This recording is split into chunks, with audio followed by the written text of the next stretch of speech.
Hey everyone, welcome back to Fluento, everyday English for real life. I'm Anna. And I'm David. Good to be here with you all today. David, you look a little tired. Are you okay? Honestly, I have been a little under the weather lately. Oh no, what's going on? Nothing serious, just a scratchy throat, a runny nose, the usual stuff. But it made me think I should probably go see a doctor. And did you? I did, and I realized something while I was sitting in that waiting room. What did you realize? Going to the doctor in English is actually a lot harder than people think. Even if your English is pretty good, the moment you walk into that office, everything gets more stressful. Oh, absolutely. Medical vocabulary is a completely different world. Right. The words are specific, the stakes feel higher, and you really want to make sure the doctor understands exactly what is wrong. Because getting it wrong is not just embarrassing, it could actually affect your health. Exactly. And that is why today we are talking about all the English phrases you need at the doctor's office. This is such an important topic, and honestly, one that a lot of English learners avoid because it feels overwhelming. It does not have to be overwhelming, though. Once you know the right words, you will feel so much more confident walking through that door. So let's start right at the beginning, before you even see the doctor. Yes, the very first thing you usually have to do is make an appointment. And calling to make an appointment can feel nerve-wracking, right? You're on the phone, you cannot see the person's face, and you need to explain why you're coming in. So let's look at how that conversation actually goes. You call the clinic and the receptionist answers. They will usually say something like, "Good morning, this is Riverside Medical Clinic. How can I help you today?" And your response is simple. You say, "Hi, I'd like to make an appointment to see a doctor, please." Or if you already have a doctor there, "I'd like to schedule an appointment with Dr. Chen, please." They will then ask you why you are coming in. This is called the reason for your visit. And they might say, "What seems to be the problem?" or "What is the reason for your visit today?" This is where a lot of learners freeze, but it's actually pretty simple. You just describe your main problem in 1 or 2 sentences. For example, "I have had a sore throat and a fever for the past 3 days." Or, I have been having headaches almost every day this week. Or, "I hurt my knee while exercising and it has been swollen since yesterday." Keep it simple and specific.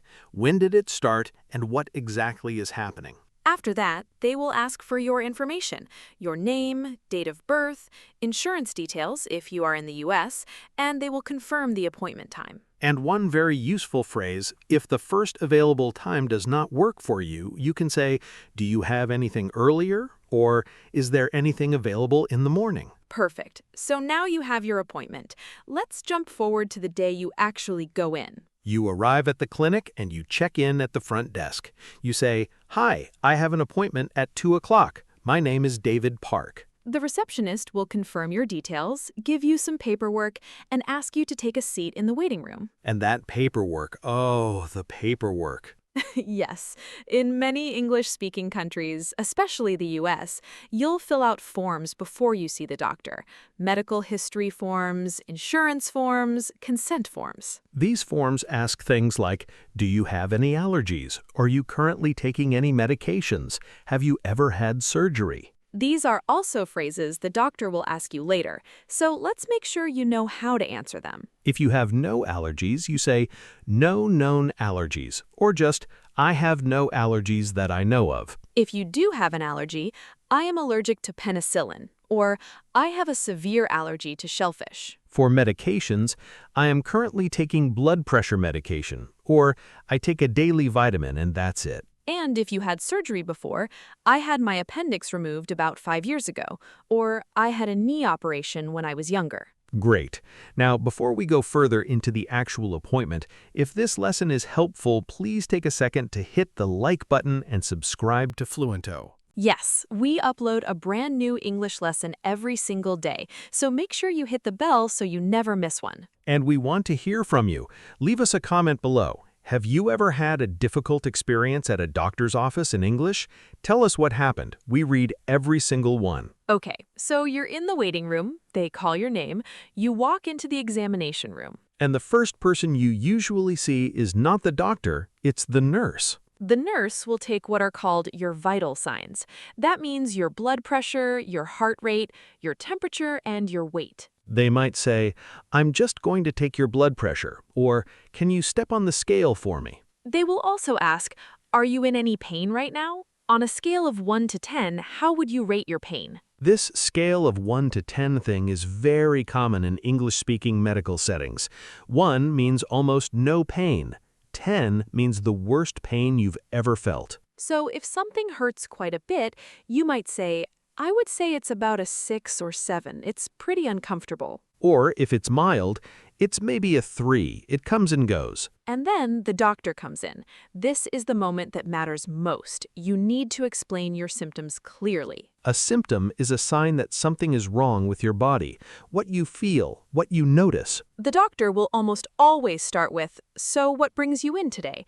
Or tell me what's been going on. This is your moment. Don't just say, I feel bad. Give them details. Think about 4 things. What is the problem? Where exactly does it hurt? When did it start? And is it getting better or worse? For example, I've had a sharp pain in my lower back for about a week now. It started after I carried some heavy boxes. It feels worse when I sit for a long time. That's a perfect description. Specific, clear, and helpful for the doctor. Let's go through some of the most common symptoms and how to describe them in English. For pain, I have a dull ache in my shoulder, or I have a sharp shooting pain in my leg. Dull ache means a low, constant pain that doesn't stop.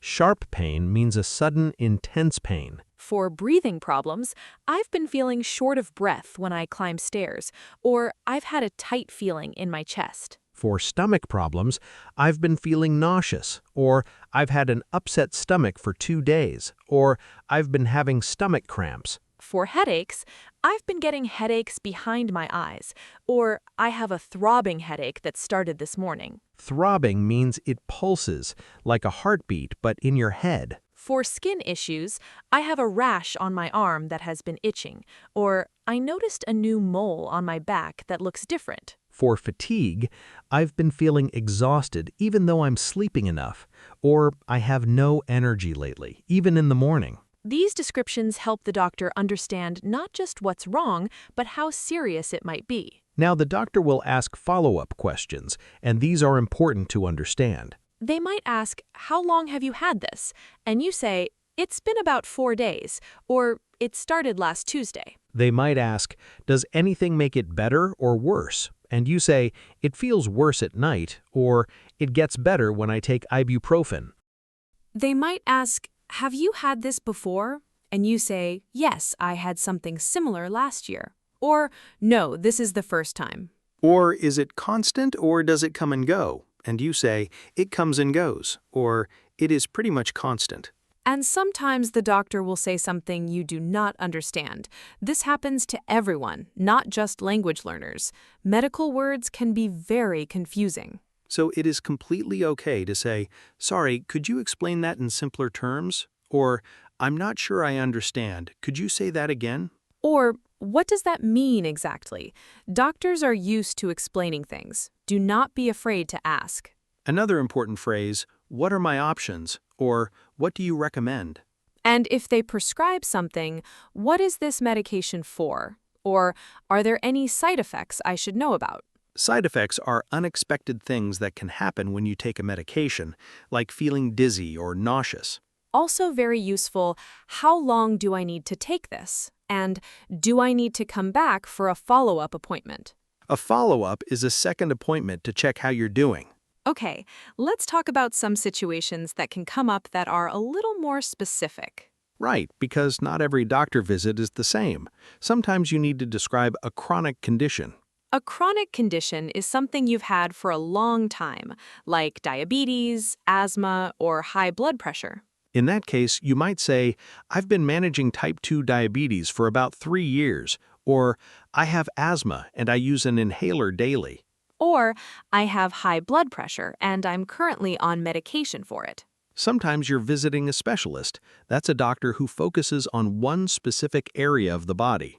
Like a cardiologist for the heart, a dermatologist for skin, an orthopedic doctor for bones and joints. When you see a specialist, they often ask, who referred you here? And you say, my primary care doctor referred me, Or, my GP sent me here for further evaluation. GP stands for General Practitioner, your regular, everyday doctor. Sometimes the doctor needs to do tests. They might say, I'm going to order some blood work, or I would like you to get an X-ray. Blood work means they take a small sample of your blood to test it in a laboratory. And you might ask, when will I get the results? Or how will I be notified? They'll usually say, we'll call you in a few days, or you can check your results online through the patient portal. Also important, sometimes you need to be referred to a hospital or an emergency room. The emergency room is for urgent, serious situations. You do not need an appointment.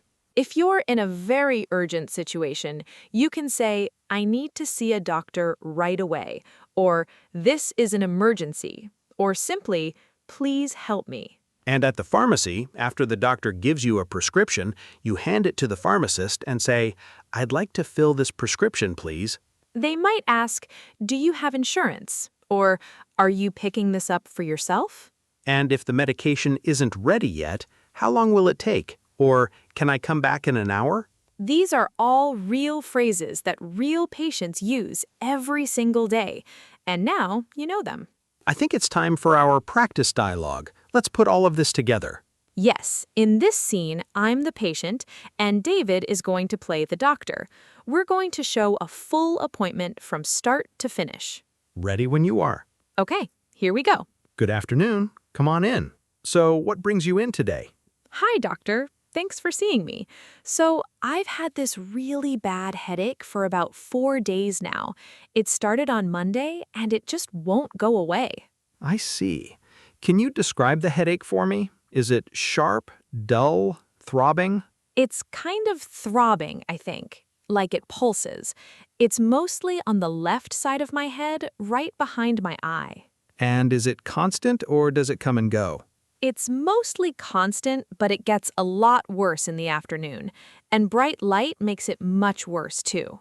Okay. Have you had headaches like this before? I get headaches sometimes, but never this bad, and never for this long. Are you taking anything for it? I took ibuprofen a couple of times. It helped a little, but not completely. Any other symptoms? Nausea, sensitivity to sound, blurred vision? Actually, yes, I've been a little nauseous, and loud sounds have been bothering me too. Have you been under a lot of stress lately? Any changes in your sleep? Yes, actually. Work has been really stressful, and I haven't been sleeping well at all this week. Okay, based on what you're describing, this sounds like it could be a migraine. A migraine? Is that serious? It can be very uncomfortable, but it is treatable. I'm going to prescribe you something for the pain and also something to help with the nausea, and I want you to try to get more sleep and reduce your screen time. Okay. Are there any side effects I should know about with the medication? The pain medication can make you a little drowsy, so I wouldn't drive right after taking it. The nausea medication is pretty gentle. How long should I take them for? Take the pain medication as needed, only when the headache comes. The nausea one you can take twice a day for the next 3 days. And should I come back if it doesn't get better? Yes, if you're still getting these headaches after a week, or if anything gets worse, vision changes, very sudden, severe pain, come back right away or go to the emergency room. Got it. Thank you so much, doctor. I really appreciate it. Of course, feel better soon. And scene. That was so realistic.